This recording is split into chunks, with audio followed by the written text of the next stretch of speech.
Welcome to the Top 10 Gardener with Master Gardener Ken Lane. Gardening can be challenging, but with Ken's tips, tricks, and top 10 advice, you'll reap huge rewards. Now, welcome your garden host, Ken Lane. And welcome to this week's edition of The Mountain Gardener. Your host, Ken Lane, here every week talking about the landscapes of northern Arizona.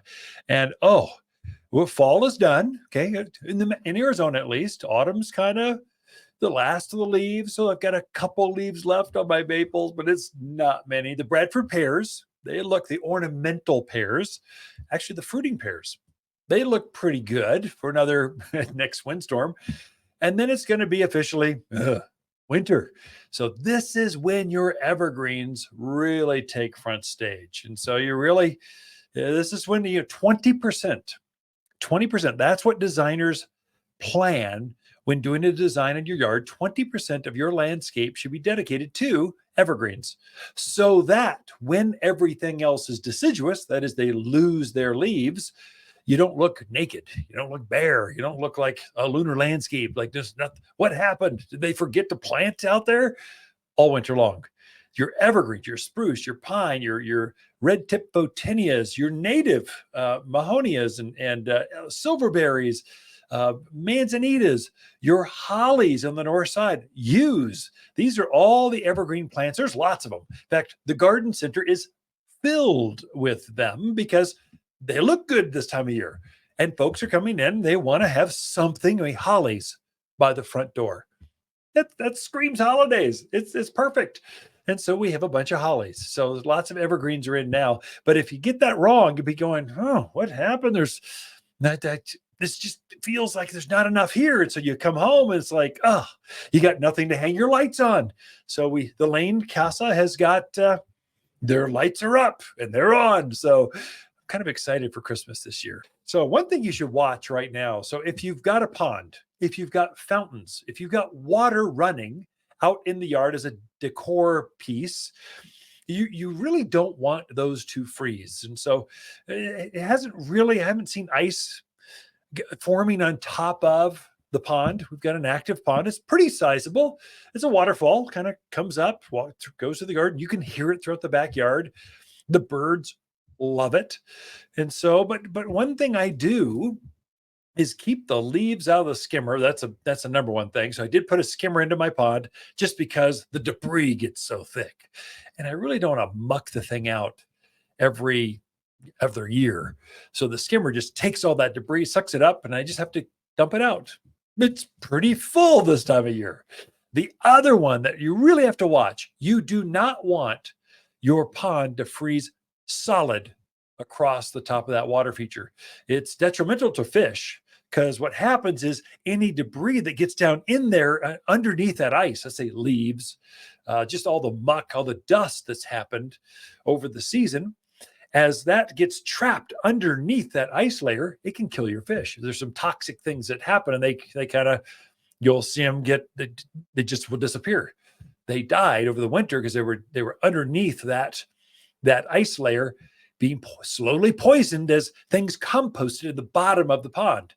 And so what I do is I throw a pond heater. It's an easy thing. I've got mine. It looks like a floating rock of all things. There's different types. There's cattle types. There's some that are very industrial, throw it in there in the stock tank and it'll keep things from freezing. What it does is at about 35, 36 degrees, it activates and turns on. So there's a thermostat inside this floating pond heater. And so it just keeps a hole open. It doesn't keep the water. You're not going to take a hot tub. It's not like 103 degrees in your spa. This is just barely enough to keep that section of the pond from freezing. So for me, what I've learned, because I've gone through a couple sub-zero winters in my gardens. This is in Prescott, Arizona. About every 10 years, we get this crazy cold event that we're not used to. We're used to teens. That's normal. Single digits, we'll dip there for a day and maybe pop back up. But to go sub-zero, that's really cold. Now, you folks in the White Mountains, Flagstaff, you Williams, you're used to, you weaklings, you don't know what cold is. You should be out there in your ski gear and go down the hills. And no, There's a reason I don't live in Flagstaff.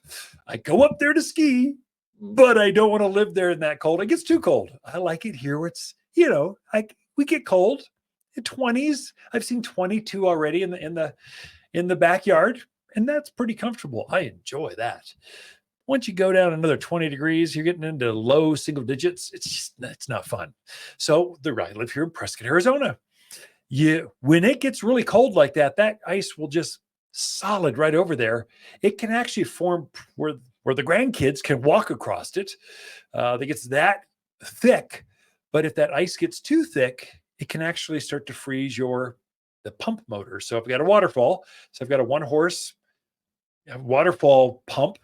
And 1 year, it's happened once. I learned, I'm a slow learner. I figured it out though. The pond froze. I didn't have my pond heater, and that ice affected my waterfall pump, and it cost me $1,000 pump. That is not fun. So I put the pond heater out there. They're very inexpensive. You can get them from Amazon, any eBay, any place will have those. Any Cal Ranch, Olson's Grain, all your feed stores, they'll have those because there's a traditional stock tank. You can't have the ice.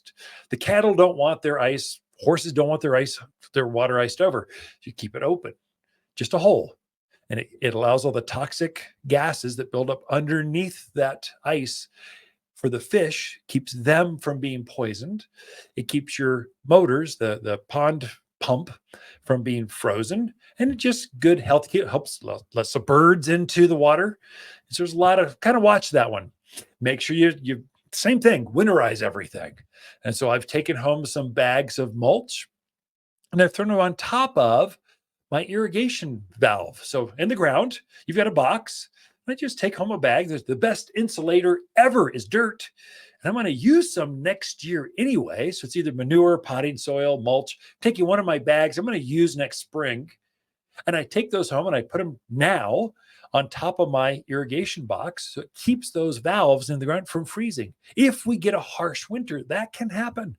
And that's a very, very expensive part. So because you're not just replacing one valve, you have to rebuild the entire manifold. It's going to cost you, it's going to be a $500 bill to get that done. One $10 bag of exotic potting soil. You're going to need to grow tomatoes and geraniums next year. Could prevent that from happening. So it's just easy insurance that just kind of guarantees you're not going to have problems over the winter. So already I'm seeing I had a backflow preventer go out. So your irrigation, so it was protected, but it was old. It's 20 years old. It finally gave way, started to spring a leak. So I'm going to have to replace a backflow preventer. That's many times you'll see a green bag in the yard. It's sitting there over top of a plumbing piece, comes out of the ground, comes from your irrigation box, comes up about a foot. That's a big old brass piece. And then it goes right back in the ground. And what that does, a backflow preventer, if there's a reduction of pressure from your city or whoever your provider is, it'll prevent your water from your irrigation getting sucked back into the sitting drinking water. That's a great device. It does keep us all healthier. But they're also prone to freezing and breaking or getting old and just giving out in this case. So kind of keep that thing from freezing, because the part itself, that big brass piece, it's like a $200 bill. Then you need to hire a plumber to go put it in for you.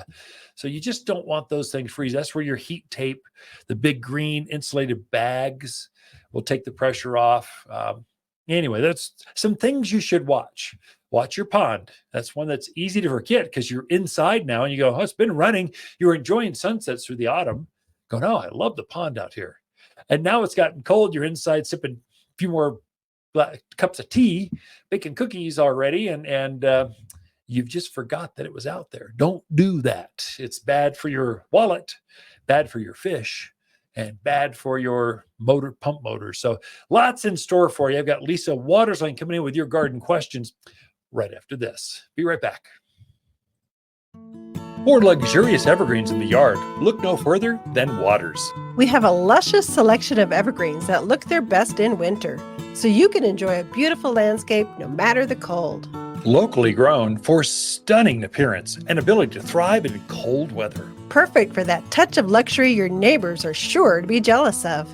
Luxurious evergreens at Waters Garden Center in Prescott and watersgardencenter.com. Your one-stop shop for evergreens. Visit us today. You're listening to Garden Master Ken Lane, owner of Waters Garden Center in Prescott. Join his daily podcast for timely garden advice seasonally right for the gardens. Ken can be found throughout the week at Waters Garden Center in Prescott or through his website at top10gardener.com.